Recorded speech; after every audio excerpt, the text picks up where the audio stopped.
베드로와 그 일행은 이방인 고넬료의 집에 당도했고, 그리고 고넬료에게 하나님이 내 기도를 들으시고 내 구제를 기억하셨다. 그리고 베드로가 참으로 하나님은 사람의 외모를 보지 아니하시고 각 나라 중 하나님을 경외하며 의를 행하는 사람은 다 받으시는 줄 깨달았도다 라고 자신의 체험을 통해서 이렇게 말을 했습니다. 그리고 베드로가 이제 여러 메시지들을 전하는 가운데 그 핵심은 무엇이었냐면, 무엇으로 귀결되냐면 믿음, 즉 예수 그리스도를 믿는 신앙 안에 구원의 핵심 요소가 있다라는 것을 결론은 말하고 있고, 또 그를 믿는 모든 사람은 죄 사함을 받는다라는 그런 의미의 메시지들을 얘기하고 있었죠. 그것은 뭐냐? 새롭게 되는 것이고 새로운 존재가 되는 것이고 새로운 정체성과 사실은 연결되는 것이죠.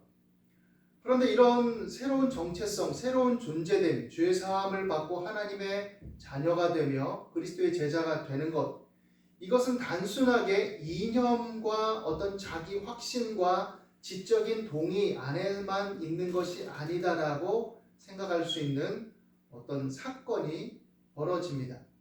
그리고 이방인이었지만 하나님을 경외하고 하나님을 바라보는 자들을 하나님이 받으셨다라고 고백했음에도 불구하고, 그리고 그 고백의 현장에 또 같이 베드로와 함께 온 무리들이 그것에 대해서 그 암묵적으로 동의를 하며 그 현장에 있었음에도 불구하고 또 굉장히 충격적으로 놀라는 일이 일어나는데, 베드로가 이렇게 설교하고 말씀을 전할 때 성령이 말씀 듣는 모든 사람에게 내려오신 일이었습니다. 그것은 또한 어떤 현상적 증거로 나타나느냐? 이방인들이 이 성령 부어주심을 인해서 방언을 말하고 하나님을 높이는 그 현상을 눈앞에서 보게 된 거죠. 자신들이 부인할 수 없는 것, 그리고 특별히 자신들이 사도행전 1장, 2장에 걸쳐 이렇게 설명되면서 나올 때 마가다락방에서 받았던 그 동일한 성령, 이것을 받는 체험을 그들의 눈앞에 있는 이방인들도 하는 것을 보고 굉장히 놀라게 되었습니다. 할례받은 신자들이. 왜냐하면 그들은 그들의 전통적인 관념 속에서는 할례받지 않은, 하나님께 선택받지 못한, 모세 율법 안에 없는 그들의 조상의 어떤 유전의 율법적 전통하에서 할례받은 사람만이 하나님의 백성이라고 수많은 세월 동안 견고하게 믿었던 그 신념, 그 가치를 깨뜨리는 충격적 사건이 일어난 것이기 때문이죠. 그래서 이 할례받은 신자들이 놀랬다라고 말합니다. 이 놀랬다라는 말의 원어적인 의미를 보니까 제정신이 아니었다는 거예요. 그러니까 오랜 세월, 그것도 내 개인의 확신도 그만큼 강력하겠지만 집단적인 기억과 집단적인 경험과 집단적인 인식 속에 오랜 세월 동안 그것이 당연한 것처럼 견고하게 가지고 있던 체험적 생각이 단순간에 깨어지는 그런 사건이 일어나게 되었던 것이죠. 그래서 충격을 받은 겁니다. 이방인들에게 대한 구원의 실제성을 하나님이 친히 입증해 주신 거예요. 성령을 부어주심으로써. 그래서 그 표적으로 따르는 방언을 말하고 하나님을 높이는 것을 그들의 눈앞에서 보게 된 것이죠. 사람이 그것이 또 특별히 옳고 타당하고 바르다라고 생각했을 때 갖는 고정관념과 확신은 굉장히 강력합니다. 그래서 그게 좀처럼 깨어지지 않아요. 물론 그런 이념적이고 또 명제적인 올바름, 정당성, 타당함에 대한 확신, 이것들이 체험을 통해서 변화될 수 있지만 좀처럼 깨어지진 않죠. 유대인들은 이방인들에게는 구원이 없다 생각했습니다. 물론 이러한 고정관념이 부활하신 예수님을 만나고 십자가의 사건을 통해서 예수님이 제자들이 성령 부어주심과 많은 사람들이 또 하나님께로 돌아오는 이 과정들을 통해서 어느 정도 인식의 변화들이 조금씩 일어나고 그 견고했던 고집과 아집들이 깨어지는 것들이 일어나긴 했지만 그럼에도 불구하고 그것이 단번에 무너질 수는 없었던 것이죠. 그래서 심지어 이방인 고넬료의 집에 와서 하나님이 내 기도를 들으시고 내 구제를 기억했다라고 말하고 하나님이 참으로 사람의 외모를 보지 않고 각 나라 중 하나님을 경외하며 의를 행하는 사람은 다 받으시는 줄 깨달았도다라고 말한 베드로와 그것에 동참한 할례받은 유대인들, 예수님을 그들도 받아들인 자들이죠. 그럼에도 불구하고 그렇다면 그들에게도 성령이 임하는 것이 당연하고 성령의 은혜 안에서 성령 세례를 받고 또 성령의 충만함을 받아 하나님의 자녀됨의 정체성을 가지고 힘있게 살아가는 것이 당연해야 되는데 그들은 그것이 되게 생소하고 충격적이고 놀라운 일이 되었다라는 것이죠. 인종에 대해서, 지역에 대해서 차별을 두면 안 돼라고 우리는 말합니다. 그리고 이념적으로는 생각적으로는 동의를 많이 하죠. 이제는 사람들이 많이 인식의 전환이 일어나고 그래서 뭐 흑인이라고 해서 황인이라고 해서 아니면 좀 못 사는 나라 사람이라고 해서 그 사람 자체가 본질적으로 열등하고 또 무능하고 악하다라고 말할 수 없다라고 하는 것에 대해서 우리가 동의를 하죠. 그런데 그것에 대해서 실제적으로 우리의 정서나 또 교감 속에서 정말로 그게 변화되는 과정은 굉장히 오래 걸립니다. 그게 깨어지는 과정이 오래 걸려요. 인식의 전환이 통해서 시작은 되지만 노력도 필요한 거죠. 교회 안에서도 마찬가지입니다. 하나님 안에서는 다 주 안에 다 형제야, 자매야. 사람에 대해서 차별을 두면 안 돼. 우리 집사님, 또 권사님, 장로님, 우리 성도들 간에 서로 그렇게 판단하고 차별하고 이렇게 선입관을 가지고 대하면 안 돼. 이렇게 말하면서도 은연중에 저 사람 말투가 왜 저런데? 저 사람 옷차림이 왜 저런데? 저 사람 이렇게 배움이 너무 부족하대. 객관적으로 우리가 분명히 볼 수는 있죠. 그리고 어떤 기능적인 직무를 맡길 때는 담당할 때는 그것에 따라서 조금 더 그 기술적이나 기능적 역할을 감당할 수 있는 사람에게 주어지는 것이 보편적이고 자연스럽게 수긍할 수 있는 것이 돼야 되죠. 객관적인 상식과 인식 속에서. 그런데 그것이 그 사람에 대한 은연중에 대한 무지와 어떤 멸시와 차별로 간다면 이건 문제가 되죠.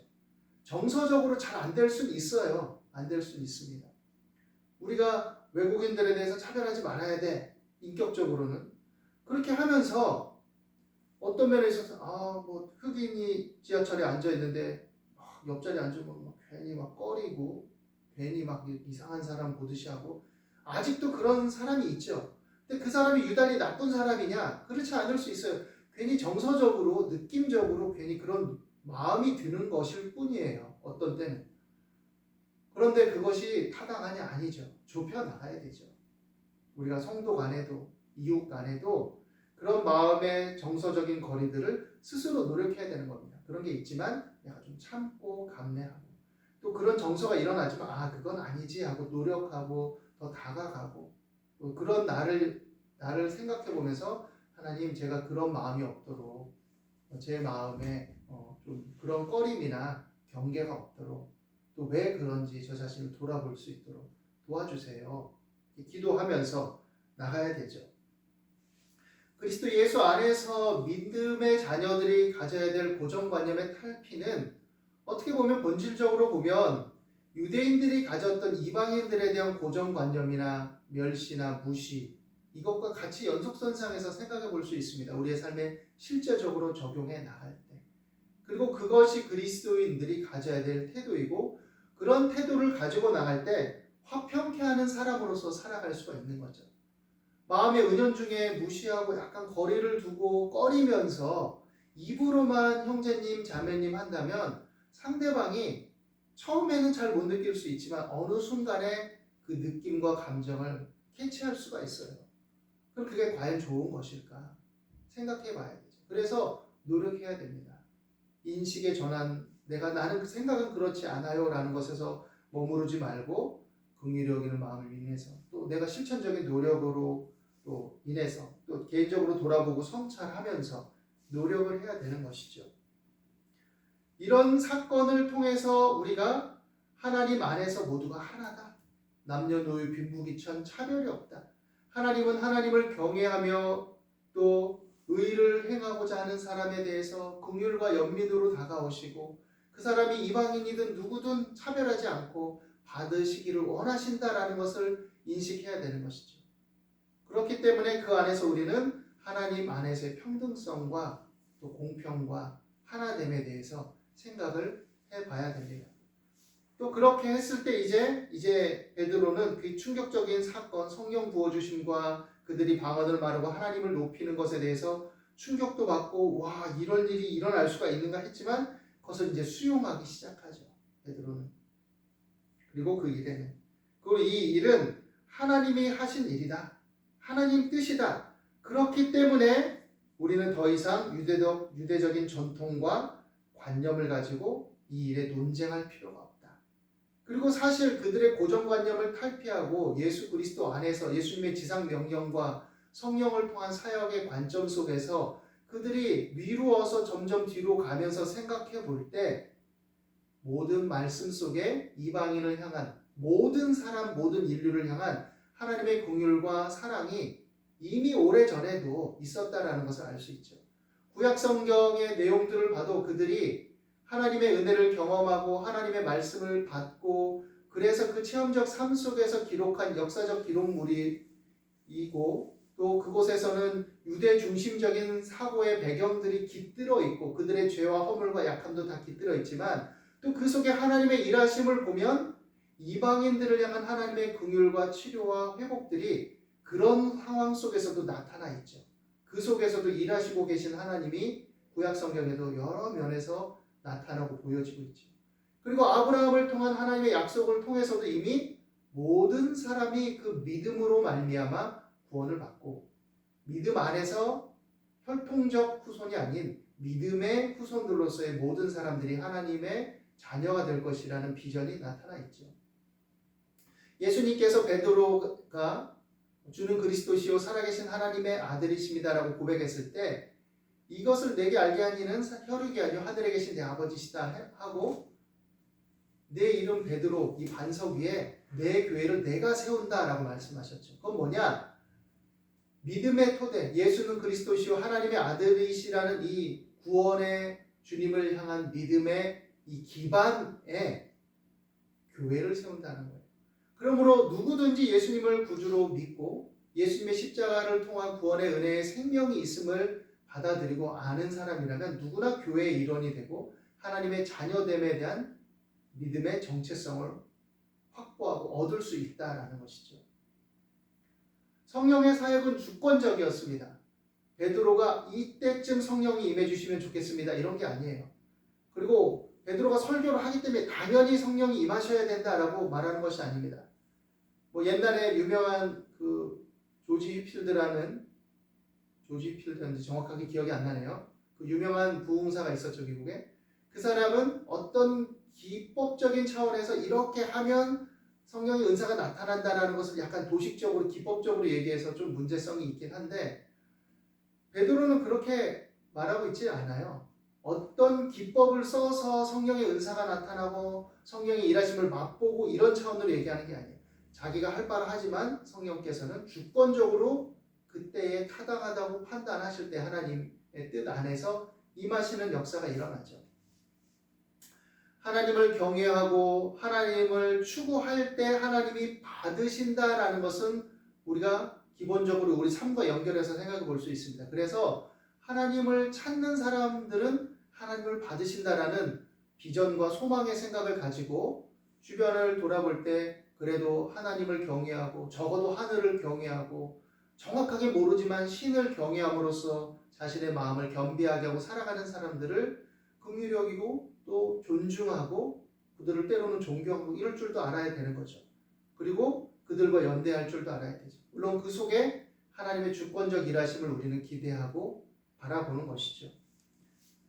그리고 그로 인해서 성령을 받게 된 것이고 또 이방인 고넬료와 그의 집안 사람들은 할례받지 않은 자들임에도 불구하고 성령을 받음으로 하나님의 수용과 받으심을 확증했다라는 인식을 분명히 가졌어야 하는 것입니다. 그렇지 않고 계속된 고정관념으로 이것은 잘못된 거다, 할례받지 않았다, 유대인이 아니다라고 접근했다면 그것은 그들이 여전히 예수님이 지적하신 표면적인 인식, 전통주의화되고 민족주의화돼버린 유대 교회에 머물러 있는 것이 되어버리는 것이죠. 그래서 믿음으로 세례를 받는 데까지 나가게 되는 것입니다. 이미 하나님이 자녀인데 뭐 그리스도 이름으로 세례 받는 거, 세례 주는 거, 이건 금할 이유가 없는 거죠. 이미 하나님의 자녀인데, 하나님이 친히 확증하셨는데, 그래서 우리는 뭐가 더 중요한 것인지에 대한 본질적인 질문들을 할 필요가 있는 것입니다. 그리고 이 고넬료 집안 사람들은 베드로 일행이 더 머물고 더 자세한 가르침을 주시기를 갈망했죠. 그에 대한 열매로서. 체험의 존재적 사건이 인식의 전환으로 연결되어야 된다는 것을 보여줍니다. 체험만을 통해서 자기 위안을 삼고 감정적인 카타르시스를 얻는 것, 이걸로 끝나는 게 아니에요. 물론 이 성령이 임하시고 역사한 이 존재적 사건은 감정적 카타르시스만을 얘기하는 건 아니죠. 그거는 실제적인 사건이고 하나님이 이 사람을 받으셨다라는 것이고 그리스도의 영이신 성령으로 말미암아 하나님의 자녀됨을 확증해주는 그런 의미를 던져주는 것이죠. 그러나 그걸로 끝은 아닌 거죠. 응애하고 태어났다고 해서 사람이 이기는 건 분명하지만 그걸로 끝은 아닌 것이죠. 관계적 존재로서 지정의의 총체적 인격적 인식과 알물 토대로 그에 걸맞는 성숙함으로 성장해야 되는 것이죠. 예수를 믿고 구원받은 하나님의 자녀들이 여전히 지나치게 체험과 은사에만 매몰되는 것도 문제입니다. 물론 체험과 은사를 부정하고 이성주의로만 자꾸 가려는 것도 문제죠. 그러나 이성은 근본입니다. 하나님이 사람을 이성적 존재로 창조하셨기 때문에 명철한 이성과 상식에 기반한 지적 통찰과 판단들이 있어야 되죠. 그러나 체험과 은사도 은혜도 추구할 필요가 있는 거죠. 그런데 요새 유튜브 같은 걸 보니까 지나치게 체험적인 것들만을 추구하는 양상들이 여전히 너무 팽배해 있습니다. 그래서 뭐 구독자 수가 엄청나고 많은 사람들이 시청하고 막 베스트로 떠오르는 그런 영상들을 보면 인격적 열매성이 상실돼 있고 여전히 그냥 뭔가 신비한 표적이 따르는 것처럼 하면서 그 표면에는 하나님을 뭐 잘 믿어야 되고 오직 예수고 뭐 충성해야 되고, 그러나 그 이면에 그것이 자기를 향하게 만들고 있음에도 불구하고 분별이 없는 거예요. 생각을 안 하는 거죠.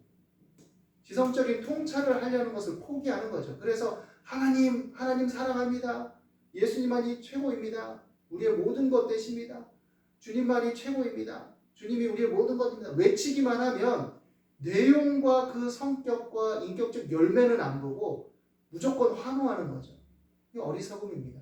그래놓고 막 성령의 은사가 따르는 것처럼 하면서 넘어뜨리고 그냥 진정한 방언의 내용은 알고 뭐 의미는 알고 하는 건지 모르지만 막 방언 흉내면서 따따따따 하고, 이게 뭔가 심각한 문제인 거죠. 어떤 젊은 친구는 사역자라고 하면서 여기저기 다니면서 나는 뭐 헌금도 안 받고 뭐 주님의 일에만 충성하고 말은 그렇게 떠드는데 실제적으로는 여러 명성과 인기를 누리면서 자기가 뒤에서 얻을 건 다 얻어 나가고 있고, 그럼에도 불구하고 그 연기와 쇼에 넘어가서 환호하는 양상들을 보죠. 그래놓고 그렇지 못한 사람들은 갈라내고 하나님을 알지 못하는 사람 취급을 하고, 성령의 은혜 안에서 우리가 믿음으로 연합되고 또 주를 아는 지식에서 자라가야 됩니다.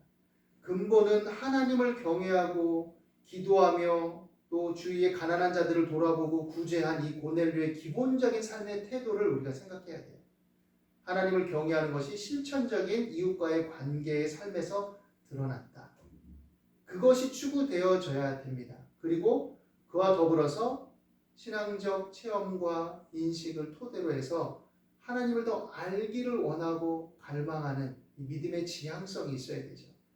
하나님을 알기를 갈망한다고 해서 성경을 표면적으로만 달달달달 외우면서 성경을 10독 했어요, 20독 했어요가 아니라 왜 그러한가를 상고할 수 있는 그런 노력이 있어야 돼요.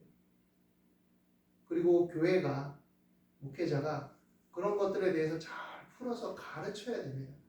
그렇지 않고 그냥 단순화시킨 메시지만 자꾸 전하고 서로 위안과 어떤 격려만을 일삼고 그것이 전부인 양 해버린다면 삶의 존재적인 근본적인 물음에 대한 어떤 성찰과 인식과 또 그런 것들을 목말라 하는 교회 밖 사람들보다 더 못한 지경에 이를 수도 있는 거예요.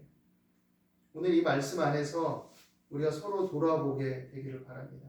하나님을 경외하고 또 하나님의 은혜를 사모하고 또 그 안에서 기도하며 나가되 우리가 무엇을 인식하고 생각하며 살아야 될 것인지에 대해서 이 모든 기본들을 토대로 우리의 고정된 관념들 그간의 교회 생활하면서 그냥 단순화시켜서 고정관념화하고 전통으로 일삼으면서 다른 것들을 수용하지 못하고 인식을 확장하지 못하고 사고하지 않고 성찰하지 않고 돌아보지 않으면서 단순화시켜서 그 속에 숨어가지고 내 위안만을 삼고 자신만을 생각하고 이 작은 모임만을 생각하는 그런 편협하고 고착화된 사고를 좀 벗어버리고 하나님을 경외하는 삶이 얼마나 풍성하고 다채로운지를 실제적인 삶을 통해서 더 맛보고 또 깨달아갈 수 있게 되기를 예수님의 이름으로 축원합니다.